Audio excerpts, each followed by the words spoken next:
ఈ గొప్ప గొప్ప పాటల సరసన మరొక పాట చేరబోతా ఉంది. అది 12 గుంజల పాట. 12 గుంజాల పందిర్లా కింద పచ్చరి పందిట్ల ముత్యాల పోలు. షరతులు వర్తిస్తాయి.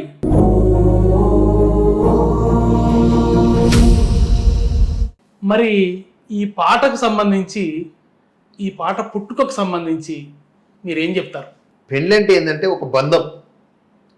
ఆ పెళ్ళి ఆ పాటలో అంటాం అన్నట్టు.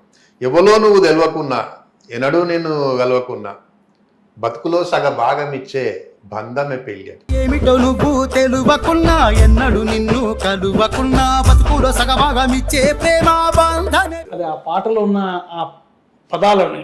ఆ 2 గుండెలొక్కటి చేసే పెండ్లంటే పండుగే, ఇల్లంతా సందడే. మైలపోలు అంటే ఏందో కొంచెం చెప్తారా? ఆ బియ్యం సాలు మోసి జోడు పీటలేసుడే, మైలా పోలు తీసుడే. పెళ్లి లోపల ఒక సాకలి, ఒక మంగలి, ఒక కుమ్మరి, ఒక కమ్మరి, ఒక వడ్రంగి, ఒక ఆడపిల్లలు, బంధువులు, నలు తీసి ముగ్గులు గీసి 5 ఏండ్లను చేసుడే, ఒడి బియ్యం పోసుడే. అసలు ఆ పదాలండి. ఎడవాకు ఎడవాకు నా ముద్దు బిడ్డ, నవ్వుతూ దాటాలి నవ్వుతూ పుట్టింటి దాటాలే పుట్టింటి గడ్డ అంట. ఎడవాకు ఎడవాకే నా ముద్దు బిడ్డ, నవ్వుతూ దాటాలే పుట్టింటి గడ్డ. అట్లా. ఎందుకంటే ఆడపిల్ల అంటే పుట్టింటి చుట్టం, బతుకు మార్చేను ఈ పెళ్లి ఘట్టం. ఆడపిల్లంటే పుట్టింటి సుట్టం, బతుకు మార్చేను ఈ పెళ్లి ఘట్టం. నీకు బ్రహ్మ రాసిండు, నీ రాత బ్రహ్మ రాసిండు అంటాం. ఇల్లు నీ బతుకు ఈడగాదమ్మా, రాత రాసిండు ఆడ అని బ్రహ్మ. ఇంకా మళ్ళా బతుకుతాడా? ఆ పాటకు ముందు కొన్ని డైలాగ్స్ ఉన్నాయి.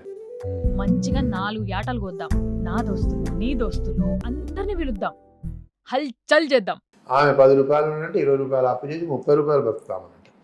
ఆ 2 ఆలోచనల మధ్య ఉండేటటువంటి ఒక గొప్ప సందేశం ఇచ్చేటటువంటి ఒక మధ్యతరగతి జీవితాన్ని ఉన్నది తీసుకున్నటువంటిది ఆ కథను తయారు చేసుకున్నాం. ఇక్కడ ప్రయోగాలన్నీ మిడిల్ క్లాస్ వాళ్ళ మీద అయితే సార్.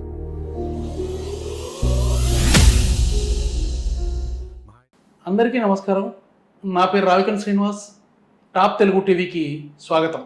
పాలపొరక, మైలపోలు, అలాగే ఐరేన్లు, చక్కెర కుడకలు, పెనిమిటి, సాలుబోసుడు, పోలుబోసుడు, ఓడిబియ్యం, ముత్యాల పోలు, ఇవన్నీ ఏంటనుకుంటున్నారా? అచ్చ తెలుగు పదాలు, స్వచ్ఛమైన తెలంగాణ సంప్రదాయాలు. నేటి తరంలో ఈ పదాలను చాలామంది వినుండరు, చాలామందికి తెలిసి ఉండవు. అలాంటి పదాలకు, అలాంటి ఆచారాలకు జీవం పోస్తూ అద్భుతమైనటువంటి పాట రాబోతోంది. పెళ్ళి అంటే శ్రీ సీతారాముల కళ్యాణం చూతం రారండి, తాళికట్టు శుభవేళ, అలనాటి రామచంద్రుడు, ఇలాంటి పాటలే వినిపిస్తాయి. ఈ గొప్ప గొప్ప పాటల సరసన మరొక పాట చేరబోతా ఉంది. అది 12 గుంజల పాట. 12 గుంజాల పందిర్లా కింద పచ్చరి పందిట్ల ముత్యాల పోలు. 12 గుంజల పాట తాజాగా వైరల్ అవుతోంది. లక్షలాది మంది దీన్ని వీక్షిస్తూ తన్మయులవుతున్నారు. షరతులు వర్తిస్తాయి.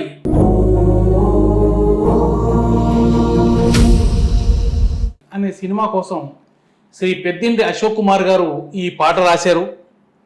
ఈ పాట యొక్క విశిష్టత గురించి, ఆ పాట పుట్టుక గురించి మరి చెప్పడానికి ఈరోజు మనతో ఉన్నారు ప్రముఖ కథా రచయిత, నవల రచయిత, తెలంగాణ సమాజం, తెలుగు సమాజం గర్వించదగ్గ సాహితీవేత్త శ్రీ పెద్దింటి అశోక్ కుమార్ గారు. నమస్కారం అశోక్ కుమార్ గారు. నమస్తే సార్, బాగున్నారా సార్? బాగున్నామండి. ఈరోజు ఇలా మిమ్మల్ని కలుసుకోవడం చాలా ఆనందంగా ఉంది. థ్యాంక్ యూ సార్, మీకు కూడా చాలా రోజుల నుంచి కలవాలనుకున్నాను. మీ ముఖ్యంగా తాజాగా మీరు రాసినటువంటి పాట సార్, అది వింటే ఒక రకమైన పులకింత కలిగింది. 2 గుండెలొక్కటి చేసే పెండ్లంటే పండుగే, ఇల్లంతా సందడే. ఆనందం కలిగింది సార్. మరుగున పడినటువంటి ఎన్నో పదాలు, తెలంగాణ పదాలు, అవి విన్న తర్వాత మనసు ఉబ్బి తబ్బిబ్బయింది. Okay sir. మరి ఈ పాటకు సంబంధించి, ఈ పాట పుట్టుకకు సంబంధించి మీరేం చెప్తారు? సార్ ఒక్కటి సార్, తెలంగాణ భాష అనేది నాదమయమైనది. అసలు ఆ భాషలోనే ఒక ధ్వని ఉంటుంది, ఆ భాషలోనే ఒక రితం ఉంటుంది. అందున తెలంగాణ భాష అది కడుపులోంచి పుట్టుకొస్తుంది, కడుపులోంచి దేవుకి వస్తుంది. ఆ పదాలు కానీ, పదాల వెనుకున్న అర్థాలు కానీ, నానుడులు కానీ, ముఖ్యంగా వీటిని సాహిత్య స్థాయి కల్పించాలి. ఈ పాటలకి, ఈ పదాలకి ఒక సాహిత్యంలోకి తీసుకురావాలి.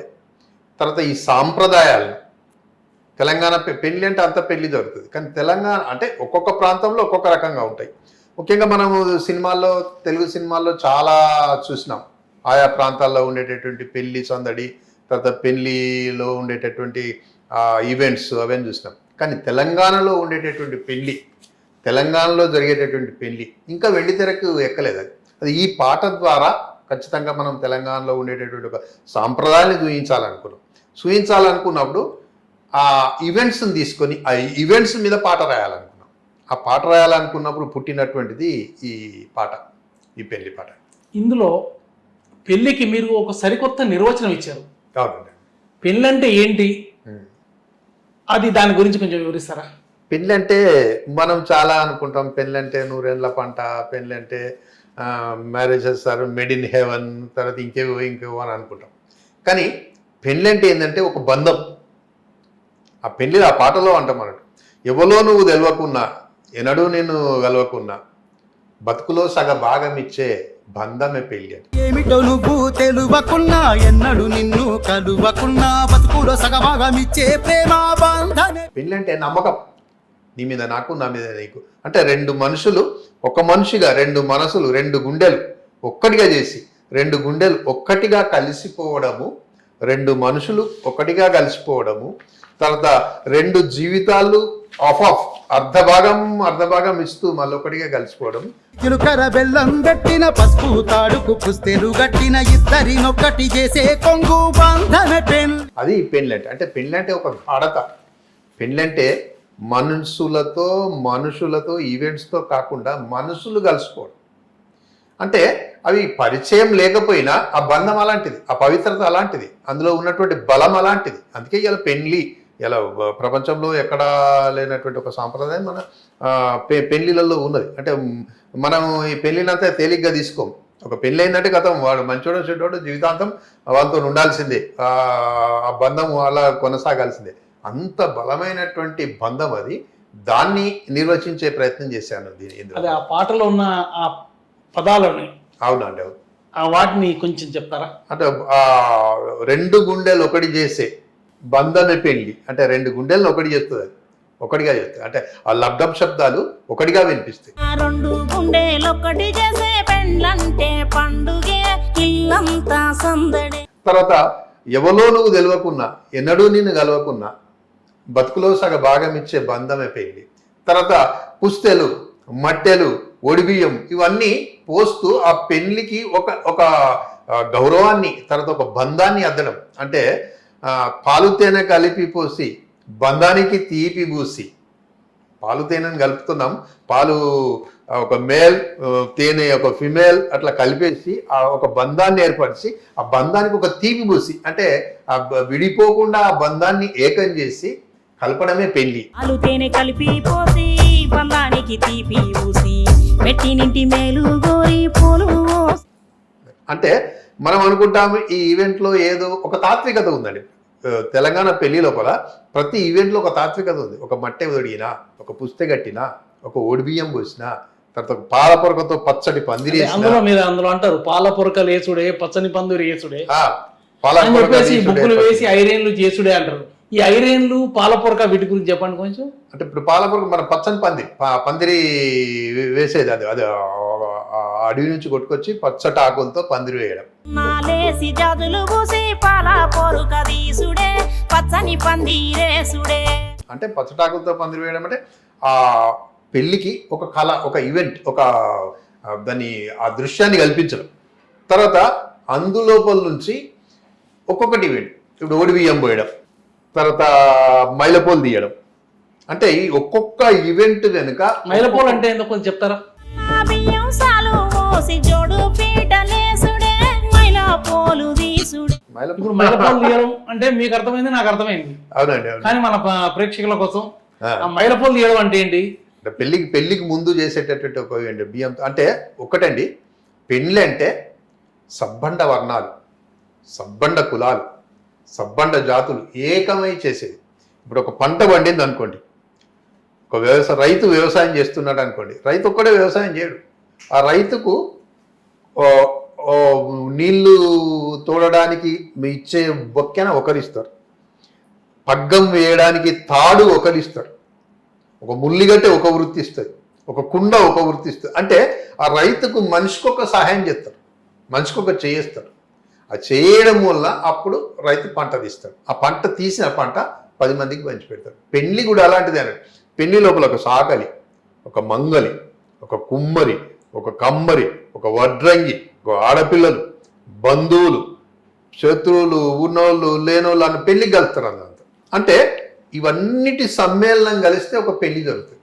ఇప్పుడు మైలపూలు తీయడం, మంగళాయన వస్తాడు, మైలపూలు తీస్తాడు, కుమ్మరాయన వస్తాడు, కుండలు ఐరన్లు తీసి కుండలు ఇస్తాడు. అంటే ప్రతి ఒక్కరిని గౌరవంగా, అంటే ఆ కుమ్మరి వాళ్ళ ఇంటికి పోయి వాళ్ళిద్దరికి ఆడబిడ్డలు భార్యాభర్తలకు వాళ్ళ గోడి బియ్యం పోసి వాళ్ళ కట్న కాలుకలు పెట్టి అక్కడి నుంచి ఐరన్లు తీసుకుని వస్తారు. ఐరన్ అంటే కుండలు, కుండల మీద బొమ్మలు ఇప్పుడు అది దిద్దితే సున్నంతో జాజుతో దిద్దితే దాన్ని ఐరన్ ఐరన్ అంట. కుండలు తీసి ముగ్గులు గీసి ఐరన్లను చేసుడే ఒడి బియ్యం పోసుడే. తర్వాత కూరాలు, ఇంట్లో మనం కూరాడది అంటే కుండ నాగరికతకు మూలమే. అంటే నాగరికత పుట్టే కుండతోనే నాగరికత పెరిగింది. అంటే అసలు కుండతోనే నిల్వ చేయడం, నీళ్లు నిల్వ చేయడం, ధాన్యం నిల్వ చేయడం, మనిషికి ఒక భద్రత వచ్చింది. అది ఆ కుమ్మరాయన ఇచ్చింది మనకి. అంటే ఆయన గౌరవపూర్వకంగా ఆ పెళ్లిలో కూడా దాన్ని పెట్టుకుంటున్నాం. అవును, ఇంట్లో కూరాడు పెట్టినంటే దేవత పూజ చేస్తాం. మనం మొదటి భోజనం దానికే పెడతాం, కొత్త పెట్టుకుంటే భోజనం పెడతాం. ఎవరన్నా ఇంకేదన్నా ఉంటే దాన్ని కూరాన్ని ఉదించుకుంటాం. ఇళ్ళకి పోవాలంటే మొదలు కూరాన్ని ఉదిస్తాం. కూరాడు ఆడపిల్ల పెట్టిపోతుంది, ఇంటికి ఆడపిల్ల వచ్చి పెట్టిపోతుంది. అంటే ఒక బంధాలు ఇవి విడదీయనటువంటి బంధాలు. ఒక కులవృత్తులందరినీ ఏకం చేయడం, గౌరవించడం, కులవృత్తులందరినీ ఏకం చేయడం, వాళ్ళని గౌరవించడం, వాళ్ళకు ఉపాధి కల్పించడం, తర్వాత మానవ సంబంధాలని కొనసాగించడం. పెళ్లి ఇలా నేను తెగిన బంధాలు అనే కథ రాసినానండి. సేమ్ దీనికి కొనసాగింపుగా రాసినటువంటి ఈ పాటకు కొనసాగింపు ఇప్పుడు 15-20 ఏళ్ళ కింద నేను తెగిన బంధాలు అని రాసిన. తెగిన బంధాలు ఏంటంటే సేమ్ పెళ్లి, అది ఎక్కడి పెళ్ళి అయినా సరే, ఈ పెళ్ళి అయినా ఇంకో జాల పెళ్ళి అయినా, తర్వాత ఈ తెలుగు రాష్ట్రాలలో కాదు భారతదేశంలో ఎక్కడ పెళ్ళి అయినా ఏం జరుగుతుంది? పెళ్లి అంటే సబ్బండ వర్ణాలు కులాలు ఊర్లో ఉండేటటువంటి అందరూ ఏకమవుతారు. కానీ ఏమైతే ఈ మన ఫంక్షన్ హాల్ సంస్కృతి వచ్చిందో, తర్వాత బఫే సిస్టమ్ సంస్కృతి వచ్చిందో, ఇళ్లలో కాకుండా ఫంక్షన్ హాల్లో చేయాలి పెళ్ళిళ్ళు అనేటటువంటి ఒక ట్రెండ్ వచ్చిందో, ఆ మార్పు వచ్చిన తర్వాత అంటే తెగినాయి బంధాలు తెగినాయి. అంటే ఒకరి నుంచి ఒక్కటి సార్, కుల వృత్తులు ఇట్లే ఉండాలి, ఏ కులం చేస్తూ ఆ కులమే చేయాలని నేను అనలే. కుల వృత్తులు వాళ్ళు బట్టలు ఉతుకుటోళ్ళు బట్టలే ఉతకాలి, మంగళోళ్ళు మంగళే ఉండాలి, చెప్పులు కుట్టు చెప్పులు ఉండాలి, అట్లా అస్సలే ఉండాలని కోరుకో. జీవితంలో మెరుగుండాలి. కానీ అది ఎట్లా ఉండాలి అంటే, ఆ మార్పు ఎట్లా ఉండాలంటే ఇంతకు ముందు కంటే మెరుగైన జీవితం ఉండాలి. మెరుగైన జీవితం. బాటా చెప్పులు కుట్టే వాళ్ళకు బాటా కంపెనీలో వాటా రావాలి, ఆ స్థాయిలో ఉండాలి. అంటే కుల వృత్తులు కూలిపు ఉండాలి, అట్లే కొనసాగాలని నేను కోరుకోను. కానీ కుల వృత్తులు పోతే ఆ జీవితంలో ఇంకా మెరుగైన జీవితం రావాలి. ఇలా చెప్పులు కుట్టేది బంద్ కావాలి, కానీ ఆ చెప్పులు కుట్టే కంపెనీ బాటా లోపల ఈయనకు వాటా ఉండాలి. అట్లా జరగాలి మార్పు అనేది. ఒక గ్రాడ్యువల్ ఒకటి జరగాలని. అంటే ఈ పెళ్లి బేసిక్గా మనం దాన్ని కోరుకున్నాం. అంటే పెళ్లి కానీ ఊర్లో జరిగేది ఒక చావు కానీ, చావులో కూడా ఎన్నో ఈవెంట్స్ ఉంటాయి. మన దినాల నుంచి మొదలు పెడితే, మళ్ళీ పక్షికి పెట్టే నుంచి మొదలు పెడితే, తర్వాత మళ్ళీ మనకు 12వ రోజు నుంచి మొదలు పెడితే, ద్వాదశ తేదీన కర్మ నుంచి మొదటి ఒక్కొక్క ఈవెంట్. అంటే ఇవన్నీ ఏం చేస్తాయంటే మనిషిని మనిషితో కలుపుతాయి. సర్వకళలు మొత్తం సమాజంలో ఉండేటటువంటి ప్రతి కళ మానవ అభివృద్ధి కోసమే పనిచేయాలి. కళలన్నీ తర్వాత మనుషుల యొక్క ఆచరణ అంతా మానవ అభివృద్ధికి పనిచేయాలి, మనిషిని ఇంకా ఉన్నతునిగా చేయాలి కళ. అట్లా ఈ పెళ్లి ఈవెంట్ లోపల ఒక్కొక్కటి ఒక్కొక్క రకంగా ఉండి, అంటే ఒక్కొక్క ఈవెంట్ ఒక్కొక్క రకంగా ఉండి దాన్ని మనుషుల్ని ఏకం చేస్తుంది. ఇలా ఎన్నడూ మాట్లాడుకున్న వాళ్ళు కూడా పెళ్లికి పత్రిక ఇస్తారు, మాట్లాడతారు. పెళ్లికి పత్రిక ఎందుకు పట్టిగా అంటే ఇప్పుడు ఫోన్ చేస్తాను, వాట్సాప్ చేస్తాను, కానీ ఇంతకుముందు ఇంటికి పోయి కూర్చుండి మంచి భోజనం చేసి పత్రిక ఇచ్చి వచ్చేది. అంటే అట్లా సంబంధాలు బలంగా ఉంటున్నాయి.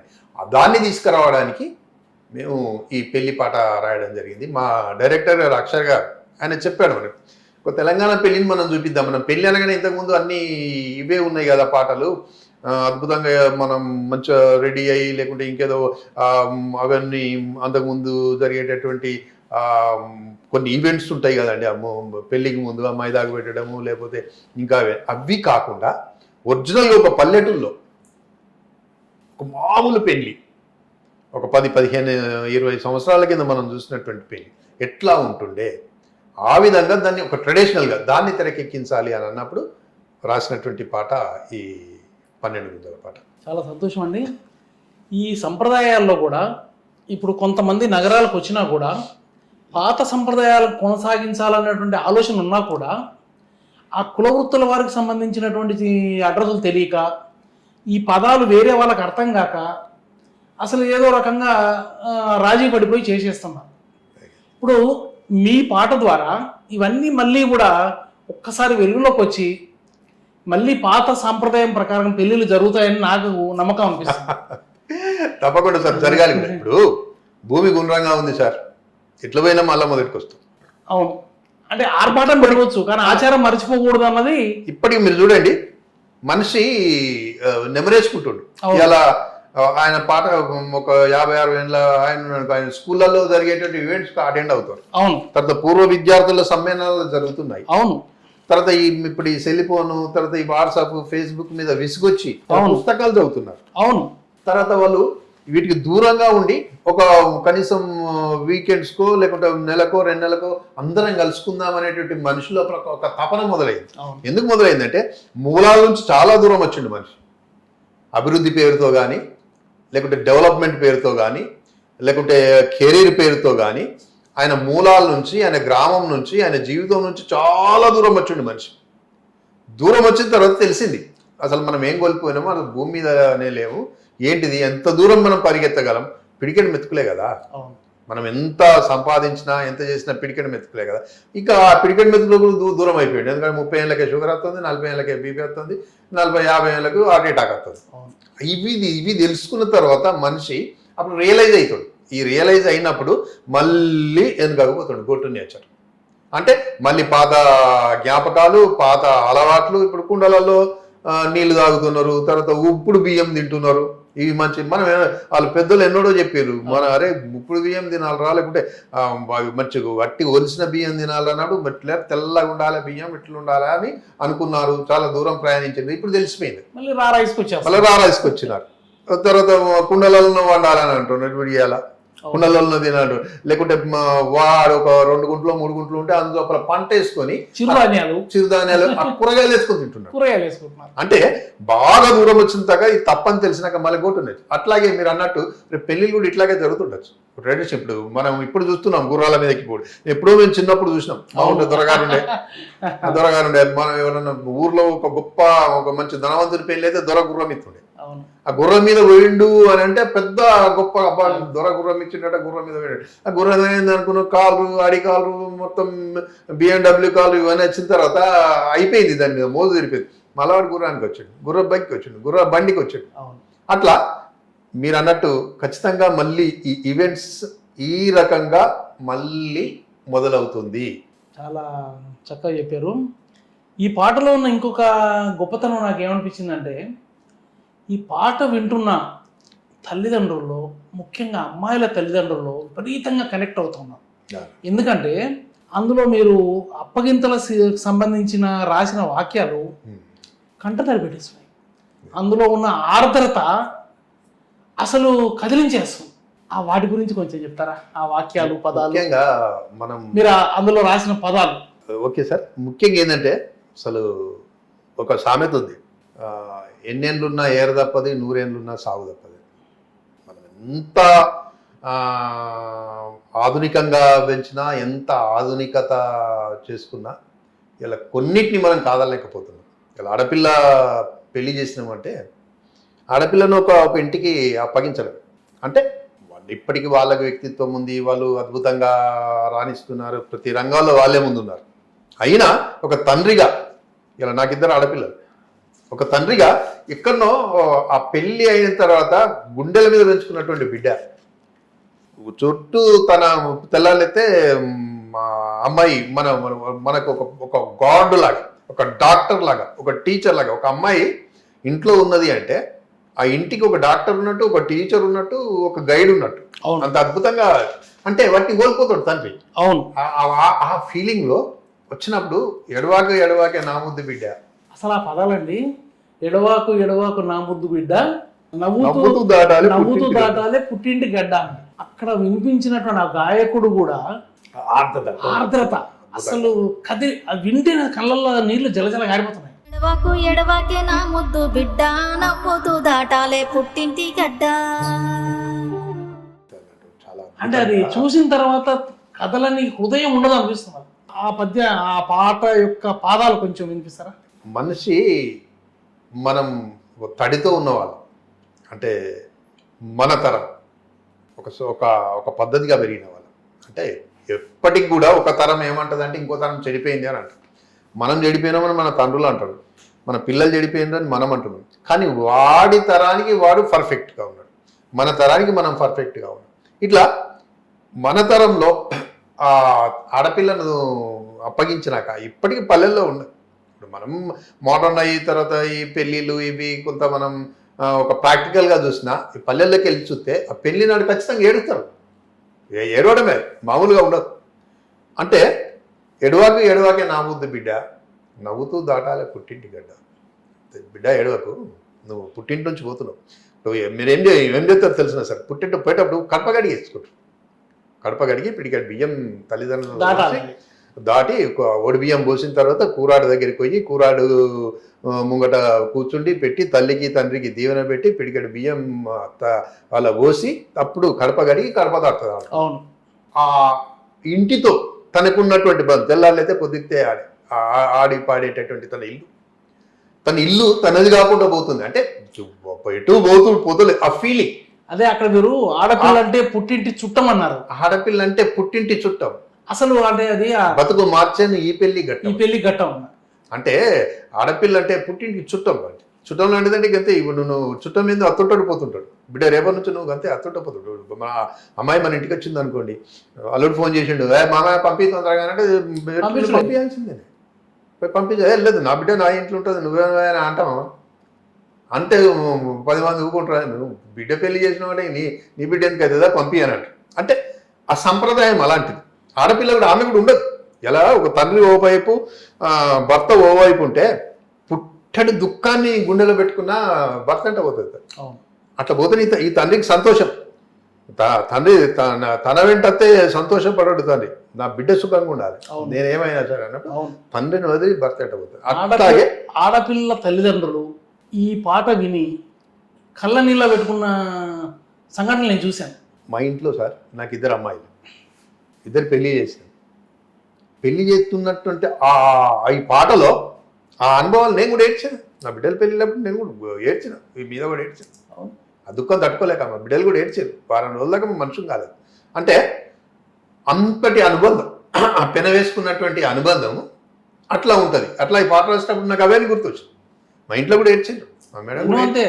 అంటే ప్రతి మనిషి కనెక్ట్ అవుతాడు. పెళ్లి చేసుకున్నటువంటి ప్రతి మనిషి, ఆడపిల్ల ఉన్నటువంటి మనసున్న ప్రతి ఒక్కరు కనెక్ట్ అవుతారు సార్.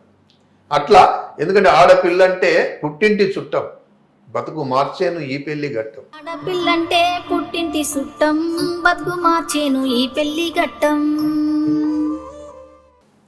నీకు బ్రహ్మ రాసిండు, నీ రాత బ్రహ్మ రాసిండు అంటాం. ఇల్లు నీ బతుకు ఈడగాదమ్మా, రాత రాసిండు ఆడ అని బ్రహ్మ. అవును, ఎవరు రాసినా రాయకుండా బ్రహ్మ రాసిండు అని అంటాం. ఏం నీవు ఆడ అని రాసిండు బ్రహ్మ, ఈడ కాదు నువ్వు ఆడ. ఆడ అంటే ఫీమేల్, ఆడ అంటే దేర్, అక్కడ అంటే 2 అర్థాలు వచ్చేటట్టు ఆడ అక్కడ. నువ్వు ఈడిపిల్లవు కాదమ్మా, ఆడపిల్లవే. అంటే నీ జీవితం అక్కడే. పెనిమిటే నీకు తోడొక్క నీడ, పెనిమిటే నీకు తోడొక్క నీడ, నచ్చదిరగాలే ఊరొక్కవాడా. నీ భర్తనే నీకు తోడు నీడమ్మా. ఈ తల్లి పెనిమిటి అన్న పదం కూడా ఇది అద్భుతమైనటువంటి తెలంగాణ పదం. పెనిమిటి ఇయ్యాల, పెనిమిటి, యారాలు, తుకము, కొయ్యకాలు. ఎప్పుడైతే కుటుంబ సంస్కృతి దెబ్బతిన్నదో, కుటుంబ సంస్కృతితో పాటు కుటుంబంతో వచ్చేటటువంటి పదాలు దెబ్బతినేది.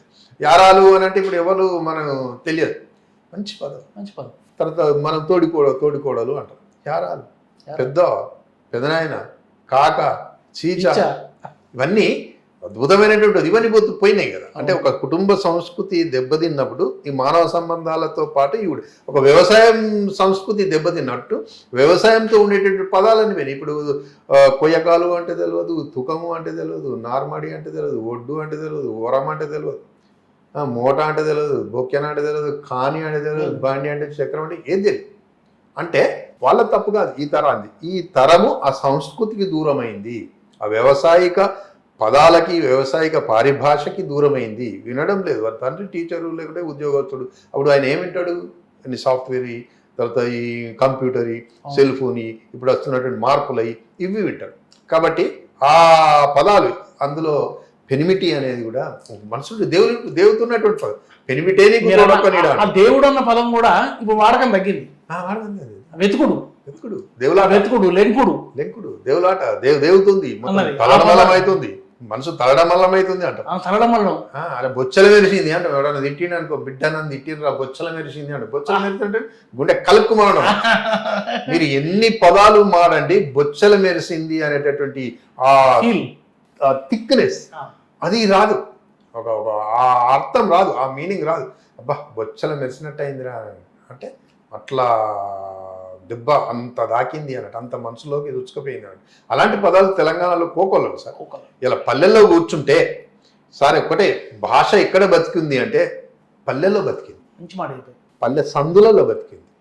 ఎవరైతే ఈ నాగరికతకు దూరంగా అమాయకంగా కల్లాకపడం లేకుండా మంచి ముచ్చట పెట్టుకుంటూ నాట్లేసుకుంటూ వరి కోసుకుంటూ వాళ్ళ వ్యవసాయ పనులు చేస్తున్నారో వాళ్ళు భాషను బతికిస్తున్నారు. మనం కల్తీ చేసిన భాషను అంతా ఇది పట్టణంకి వచ్చి ఇష్టం ఉన్నట్టు మాట్లాడి కాదు, స్వచ్ఛమైనటువంటి భాష వాళ్ళ నోర్లలో ఉన్నది, వాళ్ళ మాటలలో ఉన్నది.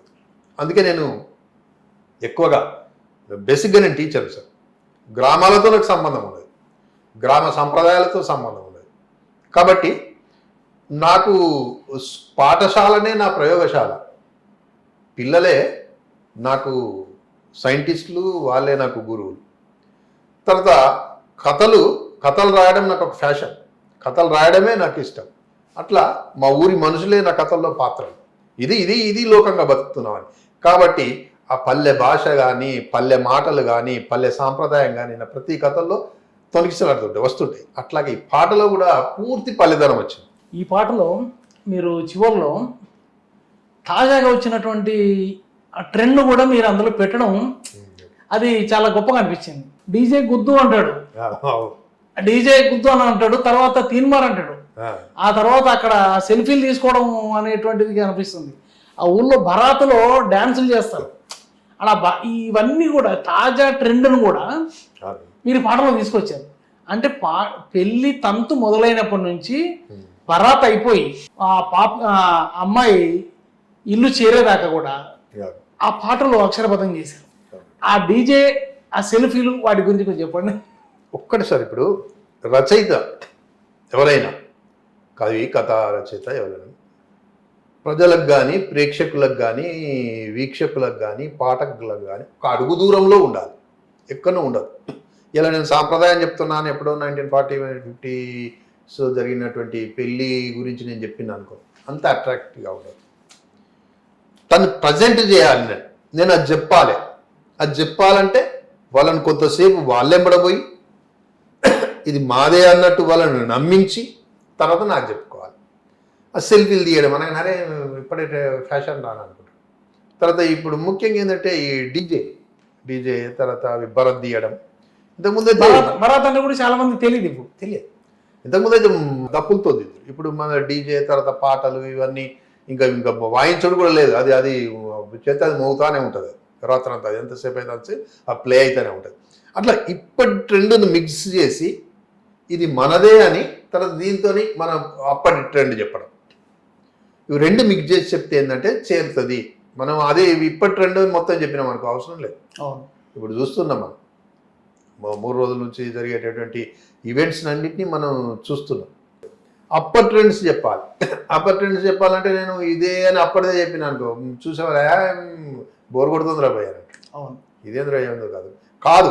అది ఇది కలిపి చెప్పాలని అనుకున్నప్పుడు ఇది వచ్చిందండి, సెల్ఫీలు తీసుడు, పాల పొరక తీసుడే, పచ్చడి పంది రేసుడే, ఒడి బియ్యం పోసుడే, సెల్ఫీలను తీసుడే. రాసి హారతి తీసి చక్కని పుడకలు మోసుడే సెల్ఫీలను తీసుడే. అంటే సన్నా బియ్యం సాగు పోసి ఇవన్నీ చెప్తూ- జోడుపీటలు. ఇవన్నీ చెప్తూ మధ్యలో జాజులు అన్నారు, ఉమ్. సున్నాలు వేసుడే జాజులు పూసుడే అన్నారు. ఆ జాజు అన్నది విని ఎంతకాలం అయిందో.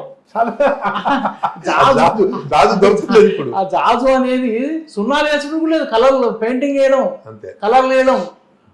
సున్నాలు వేసుడు అన్న పదం కూడా ఆ పని కూడా పోతుంది, ఆ పదం కూడా పోయింది. సున్నాలు వేసుడు జాజు పూసుడే. జాజు అంటే ఏంది అసలు? ఉమ్. జాజు పూసుడు ఏంది ఉమ్. తెలియదు. ఇప్పుడు మీరు చెప్తే దాని గురించి కొంచెం ఒక మాట. సున్నాలేయడం నుంచి మొదలు, సున్న మెరక పెట్టి సున్నాలేయడం నుంచి మొదలు పెడతారు. పల్లెల్లో అయితే సున్నాలు చాకలి వాళ్ళు వచ్చి వేస్తారు.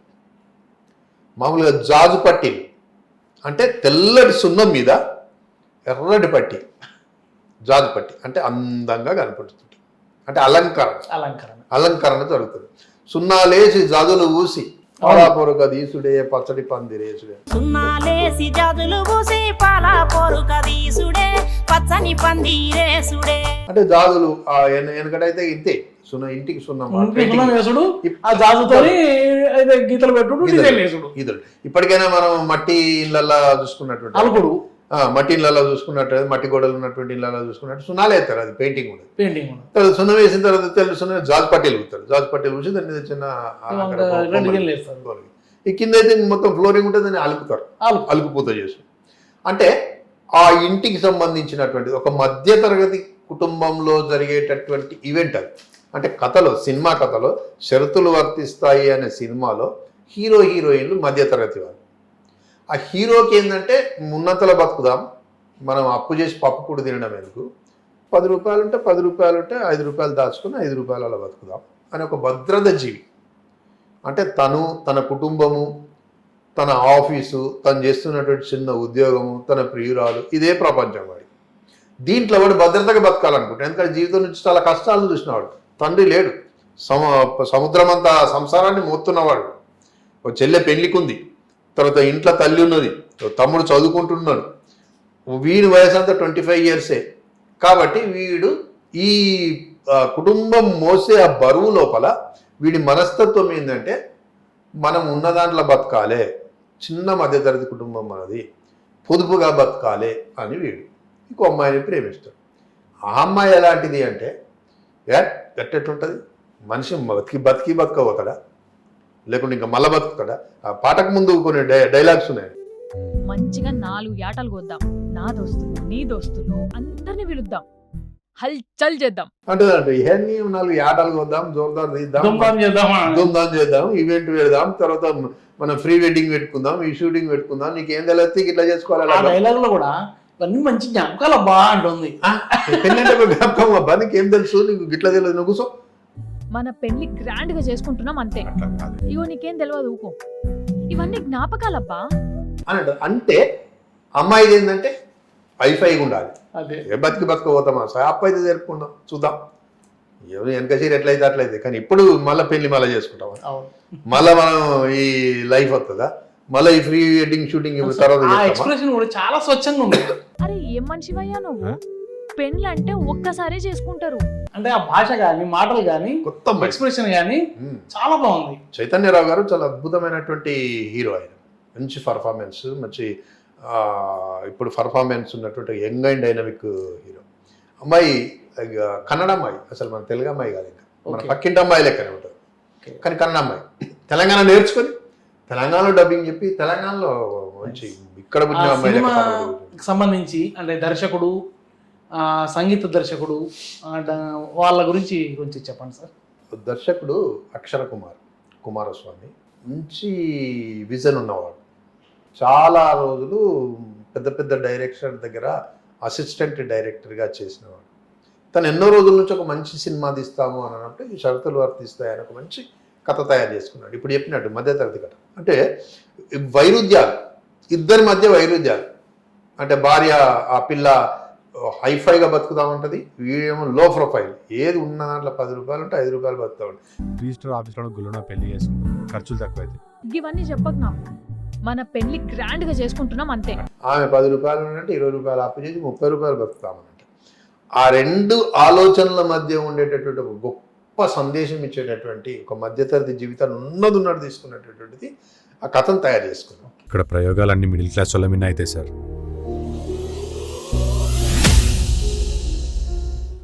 కథను తయారు చేసుకున్నప్పుడు తర్వాత మధ్యలో కరోనా వచ్చి చాలా రోజుల నుంచి ఆ కథ రాసుకున్నాడు. కరోనా వచ్చి కొంత డిస్టర్బ్ అయినా తర్వాత దాన్ని అద్భుతంగా తన కళ నెరవేర్చుకున్నాడు. దానికి మాటలు రాశాను నేనే. ఈ సినిమాకి మాటలు కూడా రాశారు. సినిమాకి మాటలు రాశాను. ఓకే. తర్వాత ఒక పాట, ఈ పెళ్లి పాట కూడా రాశాను. అట్లా ఆయన టీంలో ఉండేటటువంటి మొత్తం అసిస్టెంట్ డైరెక్టర్స్ వాళ్ళు వీళ్ళంతా ఒక అద్భుతంగా సినిమా తీశారు. అంటే ఇప్పుడు సార్ తెలుగు సినిమా అంటే ఇంతకుముందులాగా పెద్ద హీరోలు తర్వాత భారీ బడ్జెట్లు, 100,000 బడ్జెట్లు, లక్షల కోట్ల బడ్జెట్లు అది కాదు. సినిమాకి కథనే హీరోయిన్. ఒక మంచి కథ వచ్చింది అనుకోండి.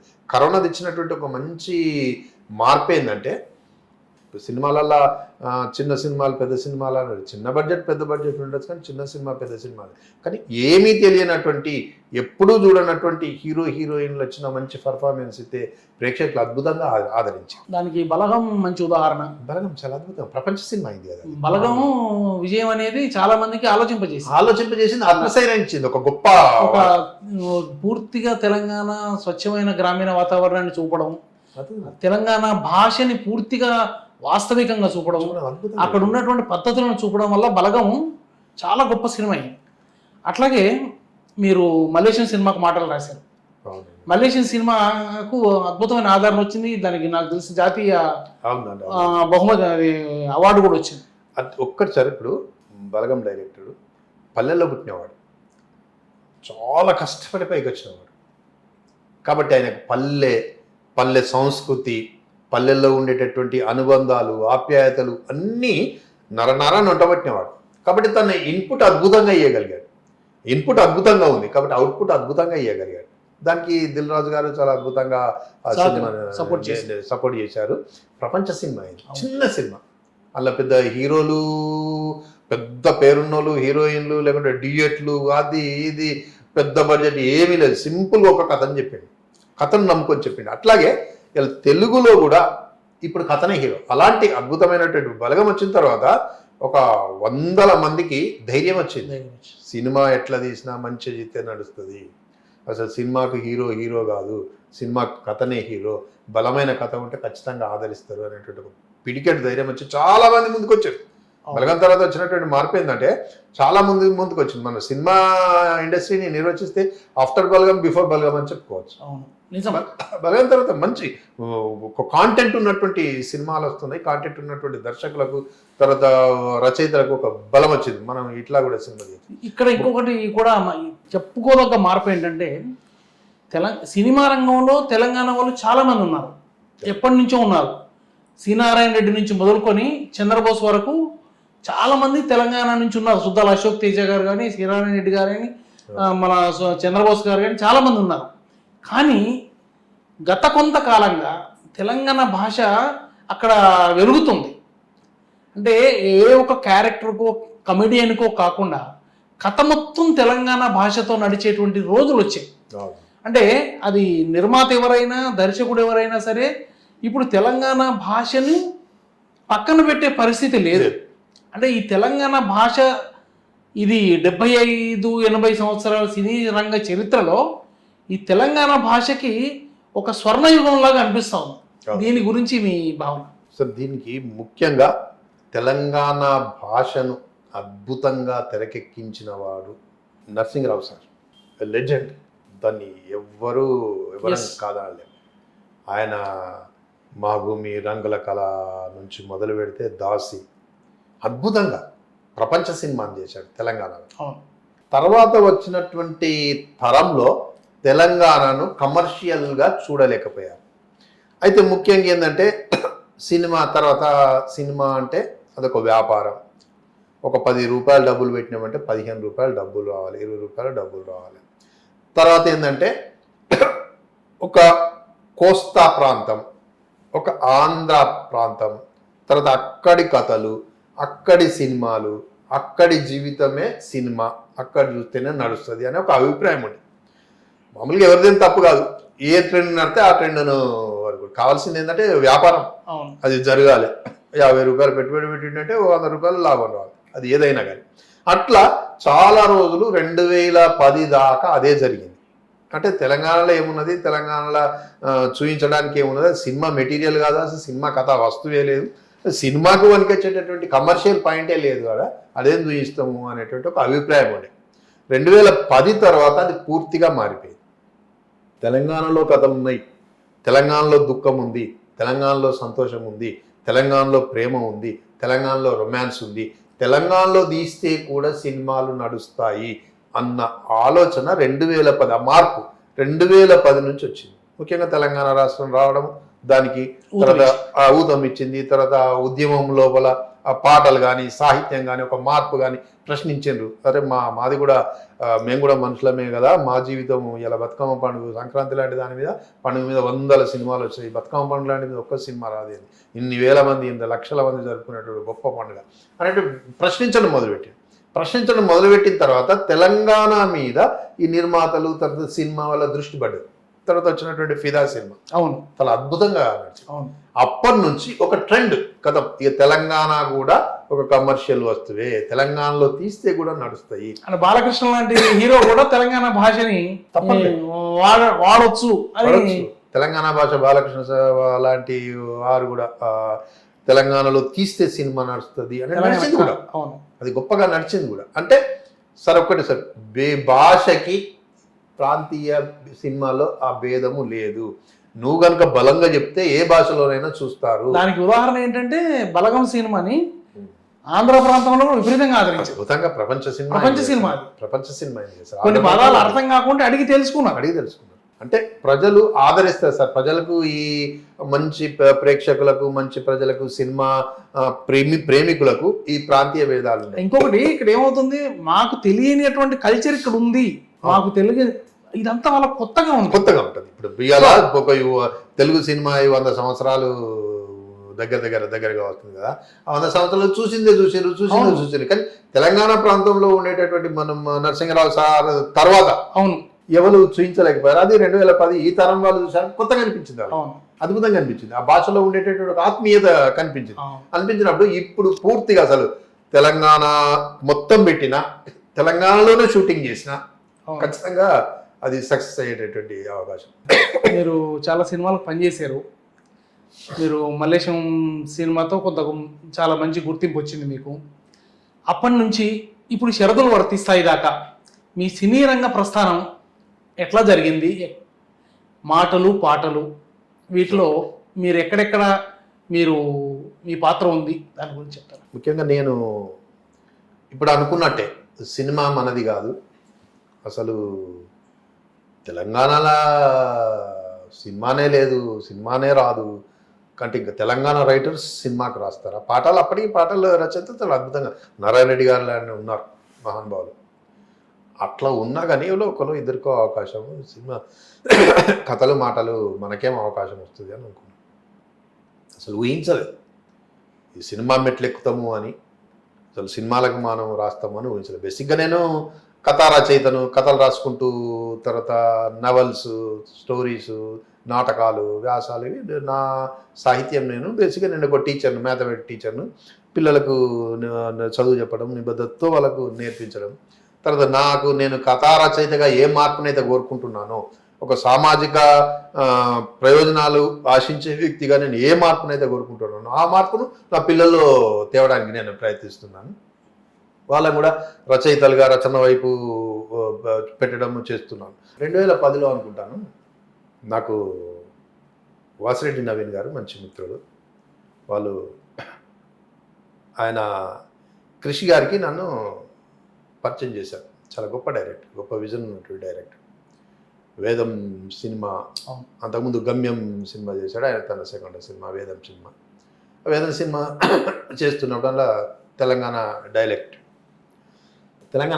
తెలంగాణ ఫ్లేవర్ కావాలి అన్నట్టు అందులో ఒక పార్టీకి నన్ను తీసుకున్నాడు. నేను వచ్చి ఆయనతో పరిచయం ఏర్పడ్డది. అందులో సిరిసిల్ల రాములు అనే పాత్ర, అది మా సిరిసిల్ల దాన్ని సిరిసిల్ల రాములు ఒక నేత కార్మికుడు సిరిసిల్ల రాములు అనేటువంటి ఒక పాత్రను అందులో పెట్టాము. ఆ పాత్రకు కావాల్సినంత డైలాగ్స్, తర్వాత తెలంగాణ నేటివిటీ, తెలంగాణ డైలెక్ట్ కోసం నేను పనిచేశాను. తర్వాత దానితో దాగుడుమూత దండకోర అనే సినిమాకి మాటలు రాశాను. క్రిష్ గారు దానికి నిర్మాతగా ఉన్నారు, ఆయన సమర్పించారు, దానికి రాశాను. తర్వాత ఇక ఉద్యమం అప్పుడు చాలా ఉధృతంగా ఉంది. మొత్తం తెలంగాణలో ఉండేటటువంటి రచయితలు ఉద్యమకారులే, కవులు ఉద్యమకారులే. వాళ్ళు 2 ద్విపాత్రాభినయం చేశారు. అటు కవిత్వం రాసుకుంటూ ఇటు ఉద్యమం చేశారు, కథలు రాసుకుంటూ ఉద్యమం. అట్లా 2017 లోపల మళ్ళీ మల్లేశం సినిమాకి చేశాను. మల్లేశం సినిమాకి మాటలు, అందులో కూడా ఒక పాట రాశాను, ఎంత మాయాగల్లది బట్ట అని. అంటే ఒక బట్టకు మనిషికి, మామూలుగా బట్టనే కదా అదేమనుకుంటాం, కాదు, మనిషి జీవితం ఉన్నది ఆ బట్ట లోపల.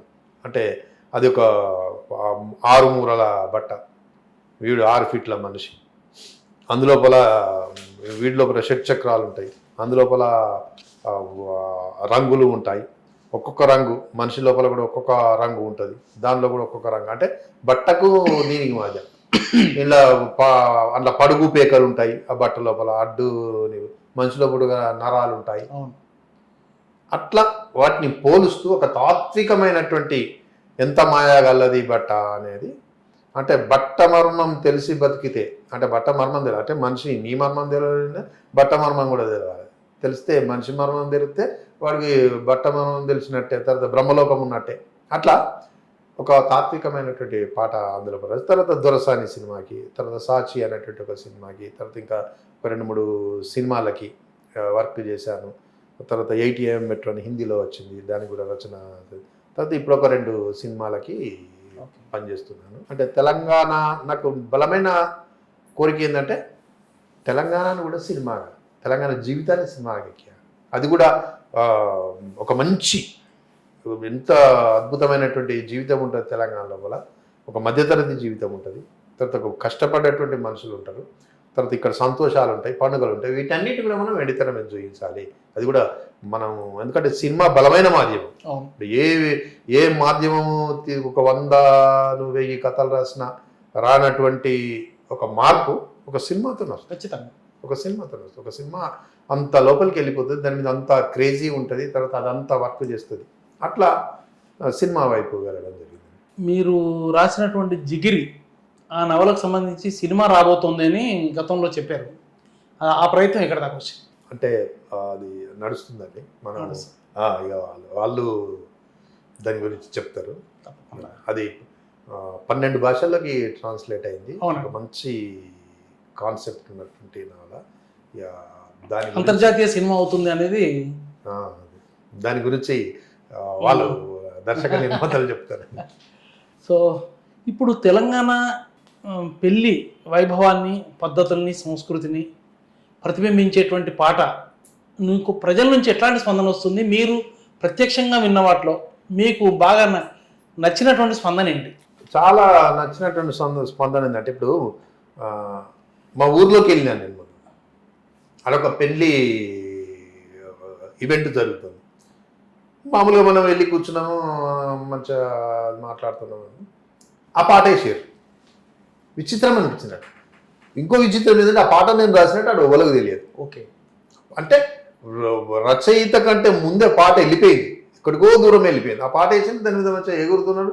పక్కకుంటే ఉన్నటువంటి వాళ్ళు మాట్లాడుతున్నారు, అద్భుతారే గమ్మతి రాసింది, అరే అద్భుతంగా ఉన్నది, అరే మంచిగా ఉన్నది. మనం వింటుంటే ఒక కొడుకును, తన కన్న కొడుకు ఎక్కడో ఉంటే కొడుకును పోగొడుతుంటే తండ్రికి ఎంత సంతోషం ఉంటుందో, ఆ సభలో కూర్చుని నిశ్శబ్దంగా కూర్చున్నటువంటి ఒక తండ్రికి స్టేజ్ మీద ఉన్న కొడుకును వీళ్ళంతా పొగుడుతుంటే ఎంత సంతోషంగా ఉంటుందో, నాకు అంత సంతోషం ఉంటుంది. అంటే నాకు ఇంకా గొప్ప సంతోషం ఏంటంటే, నన్ను పక్కకేసేసి నా పాట వెళ్ళిపోయింది. Very nice. రచయిత పాటతో పాటు వెళ్ళడు, ఎన్నో కూర్చుంటాడు, అయిపోతాడు, ఇన్నే ఆగుతాడు. ఇలా నారాయణ రెడ్డి గారి ఈ పాటలు అద్భుతమైనటువంటి పాటలు. ఆయన రాసిన తెలియకుండా నన్ను దోచుకుందు అంటే చాలా అద్భుతంగా పాడతాడు, రొమాంటిక్గా పాడుతుంటాడు. అంటే ఆ పాట వెళ్ళిపోతుంది అట్లా. అంటే పాటల్లో బలం కనుక ఉంటే చాలా దూరం వెళ్ళిపోతుంది, రచయితను వదిలిపెట్టి ఎక్కడికో వెళ్ళిపోతుంది. అది మా ఊర్లో మా ఇంటి ముందే జరగడం అనేది ఒక గొప్ప అనుభూతి అనిపిస్తుంది. అదొకటి. ఒక 100 రీల్స్ రేపు అంతా ట్రెండ్ అదే కదండి. ఫేస్బుక్లో కానీ, వాట్సాప్లో కానీ, తర్వాత ఇన్స్టాలో కానీ రీల్స్ ఏది ఓపెన్ చేస్తే కదా మన చక్కెర కుడుకలు ఓసుడే, జోడు పీటలే చూడే, మైల పోలు తీసుడే అని అనుకో పిల్లలు వాళ్ళు వీళ్ళు దాని మీద డ్యాన్స్ చేస్తుంటే చాలా సంతోషం. తెలంగాణలో ఇక ముందు జరిగే ప్రతి పెళ్లి ఇంట కూడా ఈ పాట మోగుతుంది, మారుమోగుతుంది అనే అభిప్రాయం అంటే ఏదో ఒక్కరి నుంచి వచ్చింది కాదు. మీ పాట కింద కామెంట్స్ చూస్తూ ఉంటే చాలా మంది అదే అభిప్రాయంతో ఉన్నారు. ఇప్పుడు ఒక కవిగా అంటే మీకు ఎలాంటి అనుభూతి ఉంది అది? ఇప్పుడు ఒక్కటి సార్, ఇప్పుడు ఏది పుత్రోత్సాహం అది పుత్రోత్సాహం పుట్టంగానే కాదు, జనులు పొగుడుతుంటే వస్తుంటుంది. అంటే అందులోపల కనుక బలం ఉంటే ఇప్పుడు పెళ్ళి అనేది ప్రతి ఇంట్లో జరుగుతుంది. ప్రతి ఇంట్లో జరిగినప్పుడు ఆ ఈవెంట్స్ను వాళ్ళ ఇంట్లో చూసుకున్నట్టే ఫీల్ అవుతున్నారు. పోయినప్పుడు ఇప్పుడు పెళ్లిలో ఉండేటువంటి క్యాసెట్స్ కానీ, తర్వాత పెళ్లిలో ఉండే ఈవెంట్స్ అప్పుడు కానీ, తర్వాత డీజేలో కానీ పాటలు వేస్తుంటారు, వెతుకుతుంటారు. చాలా మంది వెతుకుతున్నారు. ఇప్పుడు దాదాపు 7 లక్షల మంది చూశారు. 7 లక్షల మంది చూశారు. చిన్నటువంటి ఒక 1 వీక్ 2 వీక్స్ అయి ఉంటుంది బహుశా. 7 లక్షల మంది పైగా దాన్ని చూశారు. మీరు నాకు అంటే అది పంపకముందే నేను చూశాను. నేను మీరు దాని మీద మీకు వ్యక్తిగతంగా నేను మెసేజ్ పెట్టాను. ఇది ఫస్ట్ కలిగిన రెస్పాన్స్ ఏంటంటే ఇది వెళ్ళిపోతుందని. అంటే అట్లా అది ఒక ట్రెండ్కి సంబంధించినటువంటి ఒక ఈవెంట్కి సంబంధించినటువంటి కాబట్టి అది పోతుంది. దాంతో పెళ్లి ఎన్ని రోజులు పోతుంటుందో పెళ్లితో పాటు పాట కూడా పోతుంటుంది. నాకు కూడా అంటే ఈ మధ్య మా చిన్నమ్మాయి పెళ్లి చేశాను. అప్పుడు నాకు ఈ పాలపొరక, ఐరేన్లు ఇవన్నీ అనుభవంలోకి వచ్చాయి. ఇక్కడ ఏంటంటే పందిర్లు వేసేటువంటి వ్యక్తికి కూడా పాలపొరక అంటే తెలియదు. వాడు పందిర్లు వేస్తాడు, తడకల పందిర అంటున్నాడు, వాడికి పాలపొరక అంటే తెలియదు. పాలపొరక అంటే ఏం సార్? చెట్టు సార్, అది పాలకొడిసే అని చెట్టు ఉంటుంది. నాకు తెలుసు, వాళ్ళకి చెప్పడం కష్టమైంది. నాకు చెప్పడం కష్టం, అది లేదు కదా. అది లేదు. ఇప్పుడు పాలపొరక తీసుకొచ్చి 5 ఇళ్లలో ఒక్కొక్క కొమ్మ పెట్టి రావాలి అని మా వాళ్ళు అంటారు. ఆ 5 ఇళ్లలో ఆ 5 ఇళ్ల వాళ్ళకు కూడా తెలియదండి. ఇప్పుడు మా ఊళ్ళో అంటే తెలుసు. ఇప్పుడు మేము ఏదో కాలనీలో ఉంటున్నాం, అక్కడ రాకపోయి పాలపొరక తీసుకొని సన్నాయితో తీసుకొచ్చి 5 ఇళ్లలో పెట్టాలంటే వాళ్ళకు ముందు కలిసి ఇదో మా సంప్రదాయం ఇట్లుంటది, మేము పందిరి మీద వేసుకుంటాం, వీటిని 5 ఇళ్లలో పెడతాం అంటే సరే సార్ అన్నారు. అందుకు గుంజ దొరకలే ఇక్కడ. అందుకు తెచ్చి పెట్టాలి. అందుకు గుంజ నాకు దొరకకపోతే నేను మంత్రి నుంచి తీసుకొచ్చిన. అందుకు గుంజ అంటే ఎందుకు తెలుసలేదు. ఇప్పుడు నాకేమో ఇప్పుడు మనకు అవన్నీ పద్ధతి ప్రకారం చేయాలని కోరిక. ఒక వారం 10 రోజుల ముందే అందుకు గుంజ తెప్పించి ఇంట్లో పెట్టాం. అంటే ఇక్కడ నేను అనేది పూర్తిగా మరుగున పడ్డాయని కాదు, కానీ అవసరం మనకు ఆ కోరిక ఉన్నా కూడా దొరకట్లేదు. అవునవును, దొరకట్లేదు. సో ఇప్పుడు ఒకటి చూడండి, పట్టవాగలు చుక్కలు కనబడాయని తెలుసు, అది కనబడదని కూడా తెలుసు, అయినా అదిగో అరుంధతి అని చూపిస్తాం, కనబడ్డది అని పట్టవాగలు. అంటే మీరు ఆకాశం బయటకు వచ్చి చూపించిందని అంటున్నారు. ఫంక్షన్ హాల్ లోపల ఆకాశం కూడా కనబడదు. అలా కావాల్సింది ఏంది ఫోజు. అది అంటే ఆ ఈవెంట్ అందులో ఒక ఈవెంట్ అది జరగాలి. అట్లా దాన్ని అది కమర్షియలైజ్ అయ్యి తర్వాత అది కూర్చించబడి ఇంకేదో అవన్నీ జరుగుతుంది. ఇసురాలు దంచడము సార్. పెళ్లి లోపల ప్రతి ఒక్క ఈవెంట్కి ఒక పాట. దాన్ని మీకు గుర్తుండి ఉంటుంది, నేను దగడు అనే కథ రాసిన. మన ఏది ఈనాడు మ్యాగజైన్, మంత్లీ మ్యాగజైన్ వచ్చినప్పుడు మొదటి మ్యాగజైన్లో మొదటి కథ నాదే. మంత్లీ మ్యాగజైన్ ఉండే కదా అది. అందులో దగడు అంటే తెలుగు వెలుగులా దగడు అనే కథ ఫస్ట్ కథ, ఫస్ట్ మ్యాగజైన్లో ఫస్ట్ కథ. అంటే పెళ్లిలో ఉండేటటువంటి ఈవెంట్స్ దాదాపు 2006నో 2005నో ఉంటుంది బహుశా. పెళ్లిలో జరిగేది మీరు అన్నట్టు ఇదే అందుగుంజ. అది కూడా మేనమామ వచ్చి పాతాలి. అందుగుంజ మేనమామ లేకపోతే మేనమామ వరుసలో నచ్చిపోతారు. ఎందుకంటే కొట్లాట్లు అవుతాయి, కొట్లాట్లు అవుతాయి, మళ్ళీ విలువలేము మనం. ఇది ఒక సాంప్రదాయం పెట్టినాం అనుకో అని పిలుస్తాం. మేనమామ వచ్చి అట్లాగే బాబా మరుదులు ఇది పట్టాలి, ఆ గొడుగు పట్టాలి, మోసుకుపోవాలి. అంటే దానికోసం మనం పెడతాం. తర్వాత పుస్తే మట్టలు మేనమామని మొత్తం దింపుకురావాలి. అంటే వీడిని ఎందుకు పెట్టి ఇంకొని 10 రూపాయలు పెట్టి కూలోని పెడితే దింపుకారంటే కాదు, వీడు ఎన్నో కనెక్ట్ అయి ఉంటాడు, వీడేదో కట్ అయి ఉంటాడు, ఆ సంబంధం కనుక కట్ అయితే ఈ పెళ్ళి ఎప్పుడు అన్న వారిని పోయి పిలుస్తారు అనేటువంటి ఉద్దేశంతో ఇవన్నీ జరుగుతాయి. తర్వాత వీళ్ళు పోయి బండి కాని అదే వడ్లైనతో సంబంధం ఉంటుంది. తర్వాత ఈ మైలపోలు బియ్యం పోసుడు, తర్వాత అవి ముంతలు పెట్టి పోలు ముంతలు పెట్టి చుట్టూ కుమ్మరాయనతో సంబంధం. ఆయన ఇంటికి పోయి ఐరన్లు తీసుకొచ్చుడు, ఐరన్ గాడి పొయ్యిలు తీసుడు. అవును, అంటే అన్ని కుల వృత్తులు ఒక శాస్త్రీయంగా ఊరందరినీ ఏకం చేసింది ఆ పెళ్లి. కాబట్టి అట్లా ఒక 4 కాలాలు అది వర్ధిల్తా ఉంది. అయితే ఈ ఫంక్షన్ హాల్ సంస్కృతి వచ్చిన తర్వాత ఆ ఈవెంట్స్గా మారినాయి. అంటే ఈ సంబంధాలన్నీ ఈవెంట్స్గా మారినాయి.